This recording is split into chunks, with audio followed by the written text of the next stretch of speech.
ઘરમાં રૂપિયો ટકતો ના હોય તો આ ઉપાય કરો, સુખ શાંતિ સમૃદ્ધિ આવશે. જીવનમાં ઘણીવાર ખૂબ મહેનત કરી હોવા છતાં સફળતા મળતી નથી. આવું થાય ત્યારે સામાન્ય રીતે નસીબને દોષ આપીએ છીએ.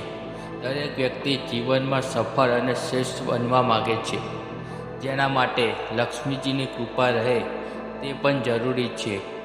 અહીં તમને કેટલાક ઉપાય જણાવીશું જેનાથી વાતાવરણમાં સકારાત્મકતા આવશે, ઘરમાં શાંતિ રહેશે અને દરેક કાર્યમાં સફળતા પ્રાપ્ત થશે. કરો બગડેલા કામ થઈ જશે. જો તમે અચાનક ધન લાભની આશા રાખતા હોય તો રોજ રવિવારે રાત્રે ઊંઘતા પહેલાં તમારી નજીક દૂધનો ગ્લાસ ભરીને મૂકો. ધ્યાન રાખો કે દૂધ ઢોળાય નહીં. બીજા દિવસે એટલે કે સવારે સોમવારે સ્નાન કર્યા બાદ આ દૂધને બાવળના ઝાડના મૂળમાં નાખી દો. આમ કરવાથી અચાનક ધન લાભ થઈ શકે છે અને અટકેલા કાર્યો પૂર્ણ થશે. ધન સંપત્તિ અને ઐશ્વર્ય માટે કરો આ પ્રયોગ. દેવાથી સતત પરેશાન હોવ અને લક્ષ્મી ઘરમાં ટકતી ના હોય તો આ ઉપાય અજમાવી શકો છો. લોખંડના એક વાસણમાં પાણી, ખાંડ, દૂધ અને ઘી મિક્સ કરી લો. ત્યારબાદ આ મિશ્રણને પીપળાના ઝાડ નીચે ઊભા રહીને તેના મૂળમાં રેડી દો. ધ્યાન રાખો કે આ કામ કરતાં તમને કોઈ જુએ નહીં. માં લક્ષ્મીને તમારા ઘરે પધારવાની પ્રાર્થના કરો.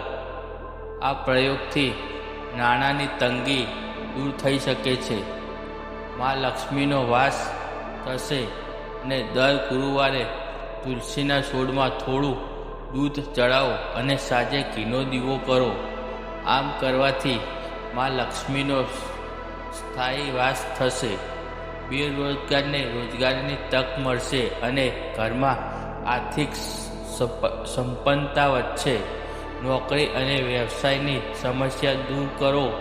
નોકરી વ્યવસાય સંબંધિત સમસ્યાઓ દૂર કરવા માટે દર સોમવારે શિવલિંગ પર દૂધ મિશ્રી જળ ચડાવો. પછી રુદ્રાક્ષની માળામાં 108 વાર ઓમ સોમેશ્વરાય નમઃ મંત્રનો જાપ કરો.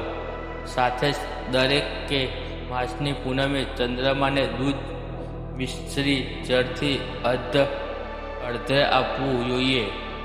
આ ઉપાયથી તમારી બધી જ સમસ્યાઓ દૂર થઈ શકે છે.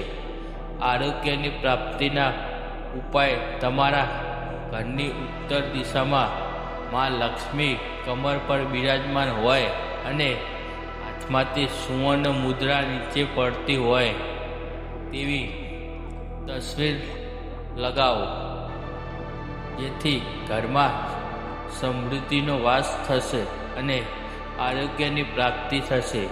સાથે જ આ દિશામાં પોપટની તસવીર લગાવવાથી વિદ્યાર્થીઓને લાભ થઈ શકે છે. સુખ શાંતિનો વાસ થશે. ઘરનો મોભી રોજ ભગવાન શિવ અને ચંદ્ર દેવના મંત્રોનો જાપ કરે તો સુખ શાંતિ જળવાઈ રહે છે. ઘરમાં વડીલોએ રોજ શિવજીના મંત્રનો જાપ કરવો જોઈએ, જેથી ઘરમાં સુખ શાંતિ અને સમૃદ્ધિ આવતી રહે. મિત્રો, આ વિડીયો સારો લાગે હોય તો લાઈક, શેર અને સબસ્ક્રાઈબ કરવાનું ભૂલતા નહીં અને આ વિડીયોને હાઈપ આપવાનું ભૂલતા નહીં, તેથી અમારા નવા વિડીયો આવતા રહે. જય હિન્દ, જય ભારત, જય માતા.